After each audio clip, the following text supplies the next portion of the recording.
group of paranormal investigators had heard about this area in which a little boy appeared to many of the locals. Intrigued, they traveled to the location and decided to interview a few people before heading up to the site. Only 2 people would talk to them, but they only warned them not to go looking for this boy. One of them had told them that his name was Charley, the boy who was tortured to death. After hearing the news, they decided to find the road that he was buried on. Night fell, and the group was very excited to see if they could just get some words from him.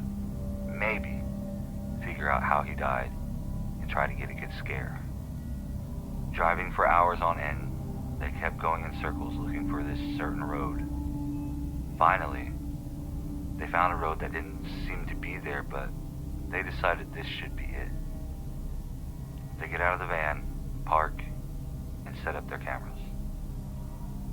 Looking around, they find it to be pitch black. And as the watch on Kevin's wrist, the lead investigator, struck 2 o'clock at night, it seemed to stop ticking. He looks over at Arnie, confused, and his buddy Carmelo spoke up. "Hey, somebody's coming up from the road." The figure was walking slow and seemed to have a limp. It couldn't have been taller than 4 feet tall. A voice of a child came from its way. "Help me, please." Kevin immediately said, "Start recording now. I think it's Charley." Arnie grabbed his camera, and as soon as he pointed it towards the supposed boy walking towards them, his camera shuts off. Carmelo stood in shock as he could hear what sounded like shackles with each step the boy took. "Help me, please," the boy said again. Kevin flipped his camera up, and the boy disappeared. He looked back at Carmelo and Arnie to see the boy standing between them. His eyes were sewn shut, along with his lips. His hands and feet both had cuffs on them. The boy looked beaten up pretty bad, with no shirt, no shoes, and only some cut-off jean shorts. Cuts and bruises all over his body, and Kevin standing there observing the boy opening his mouth to say something. "Charley?" Kevin started to feel a puncture in his lips, and the other 2 investigators swiped up their flashlights at him to see Kevin's lips being sewn shut.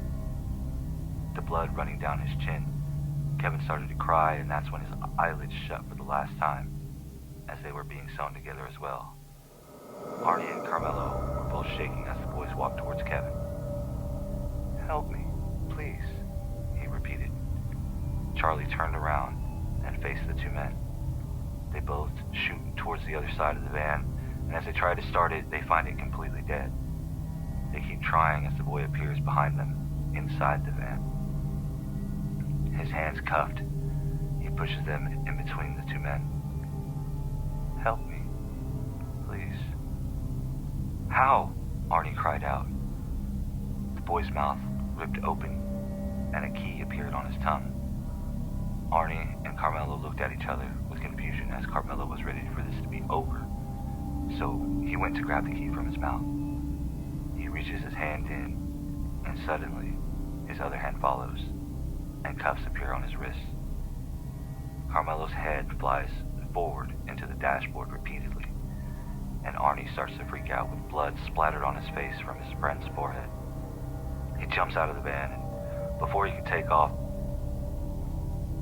the boy is standing in front of him. "Help me, please."